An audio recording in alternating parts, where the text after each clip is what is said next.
Sunday,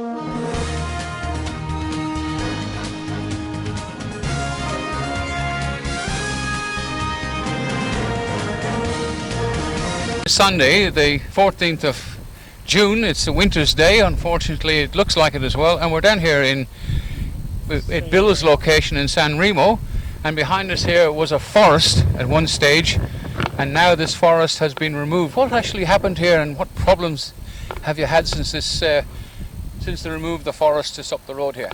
Problem? Yeah, well, when the material was removed, like the trees and the grass and all the stuff, and the roads and the gutters were put in, and the stormwater pits, the pits were blocked, and the water came straight down the hill, down the gutters, across the road, up the footpath and down the footpath into my place and the bloke next door.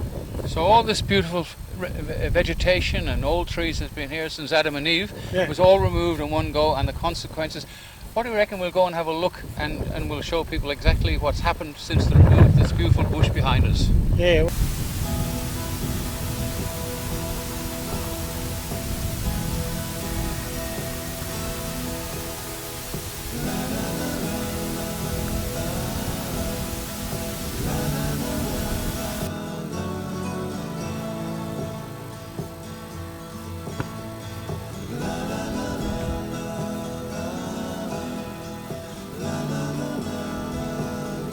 So Bill, this is what happened when they removed the trees.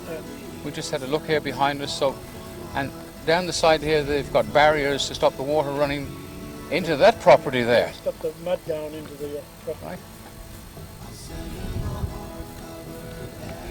Right. So basically, when they removed all this, the forest which was here for thousands of years, the consequences of that was the water then built up into this little lake they have here. Yeah, and it's come down the hills. I don't know. I can't see. Yeah, there's nothing there to stop the water coming down the hill. Nothing to stop the water. Yeah. Yeah, it just came down into this dam. Yeah. And why did they build this dam? They built this dam here to prevent the water going into the drains and into the. It's an environmental thing to stop the mud going into the sea, which is the rubbish that goes down the stormwater pits. Yeah. It's to get the rubbish out and stop the mud. And they put filters on the stormwater pits to stop the mud going into the sea. All right. And then, is it true that they actually blocked? We'll show people in a minute. They actually blocked the water. The pits in the street. We've got the material.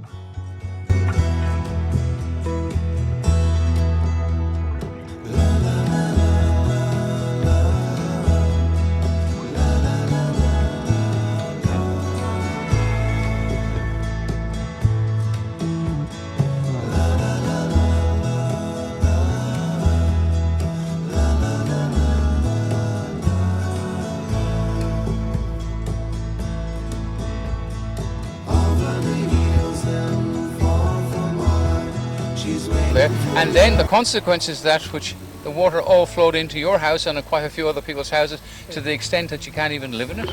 Well, that's right. They came down the hill at a great rate, past the pits because they were blocked, across the road, and down the footpath, and into my place and the blokes next door.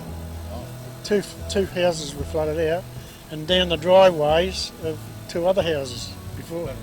So, Bill, as we can see here, they're still working on this place. So the council apparently, at the time, did the builder actually get a permit, or was there no? Are you under the belief that there was no permit issued in the first place?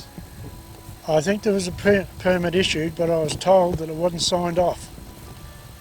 So the developer, it looks like it could be seen on reasonable grounds that the developer may have gone ahead, removed all this forestation, and ended up having to dig a dam here, which didn't suffice, and the water overflowed all down that hill onto the street, which we'll show people in a few minutes, and flooded your house out. And to the extent of, where are you living now, Bill? In the back of your car or something? Well, I was put into a unit by the Salvation Army.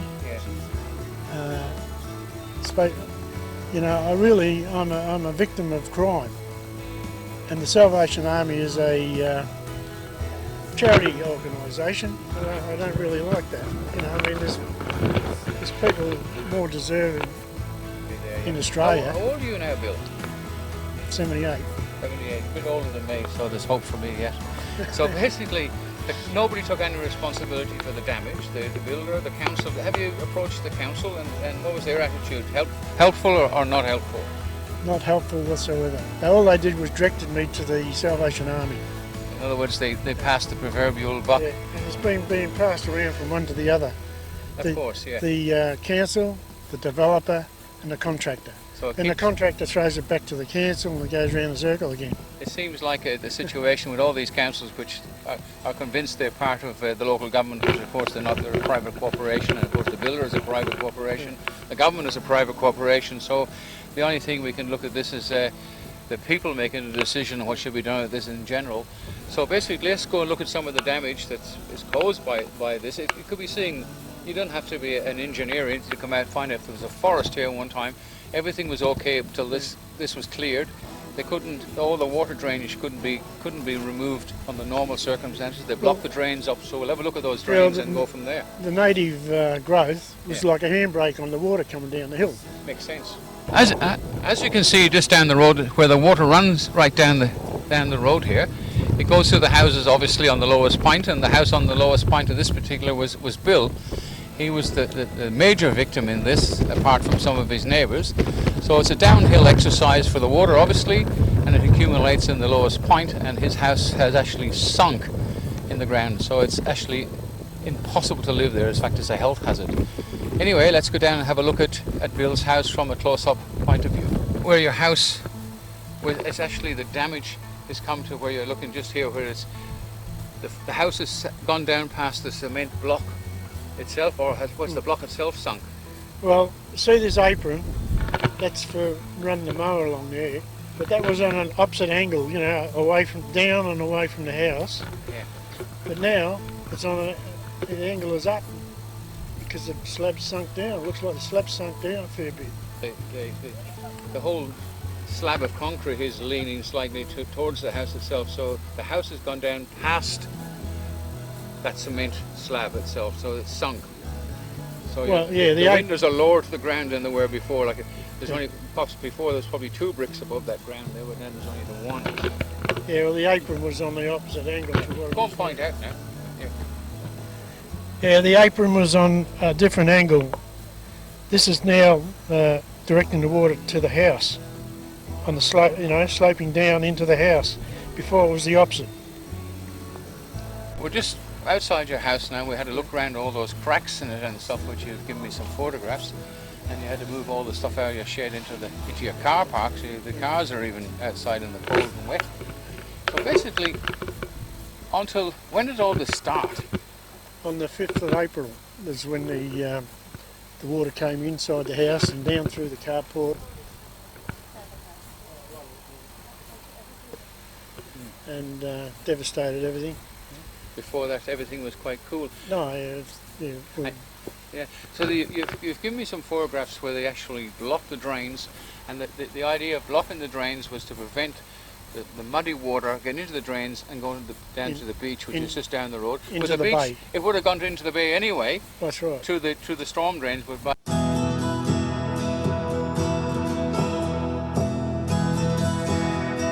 by blocking the storm drains, it could be seen on reasonable grounds, they actually caused the problem in the first place, and then we have the house flooded, and next door of course as well, and damaged on all the way down the road as well. Yeah, well that's right. The storm pits and the drains are there to stop our houses flooding.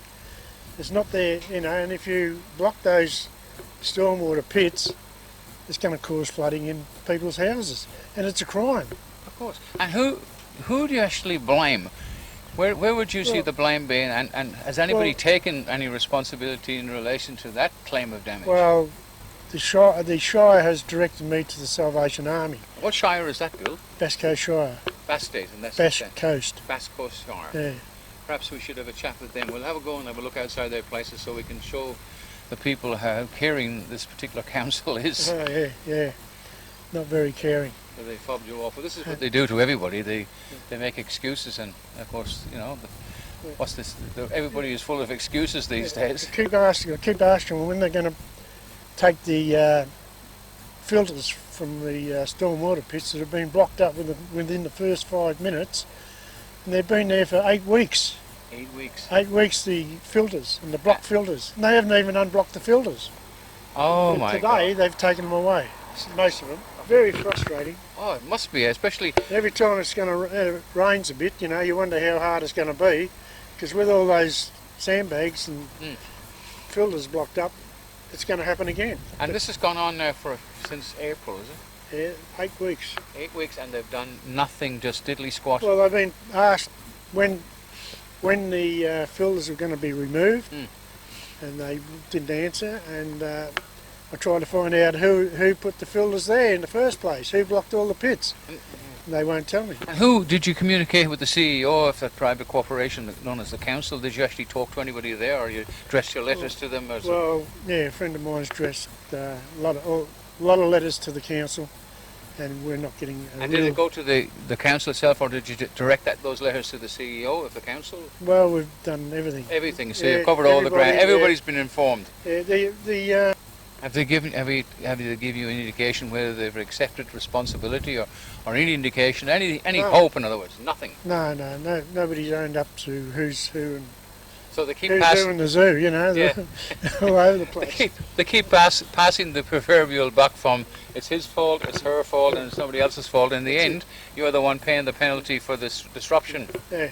Well, there's actually 4 players.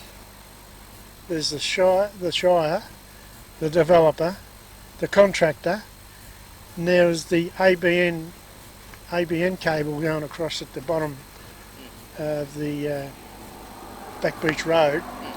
That there was a bit of a kerfuffle there, and they had to restrict the pipe until they sorted out the ABN cable. So there's They're all involved in everybody. the mess. Everybody's blaming everybody else, and nobody's sort of taking any responsibility straight out. Well, this is a good indication why a few people here in Melbourne and in Sydney are setting up a common law court in conjunction with the International Common Law Court in the UK, and controlled by that UK organisation, which is the people, for the people, by the people. So I think the only way to fix problems like this, when the buck keep passed from pillar to post, is to make the CEO of the council, or whoever is responsible for the damage that's been caused by their actions, so we have a claim of damage there, it goes before a jury, and of course the jury will be accumulated from the people in the area, and they will make the decision whether anybody responsible or not. So I think if the council could actually get to see this video, they will get an invitation from the International Common Law Court in the UK, inviting them to mediation. Failure to comply with that mediation request, a jury will be set up in this area, and the jury will make a decision where the blame lies, if there's blame, if there's a culprit, if the culprit is guilty or not. It's a jury case, not for us as individuals. It's the people of the area will make that decision. This is London News signing off in San Remo in Melbourne. The sun was out earlier on, but I'm sorry it disappeared, and now we're quite cold again, but it's that time of the year. It's London signing off. Thanks very much for watching, and please spread the word.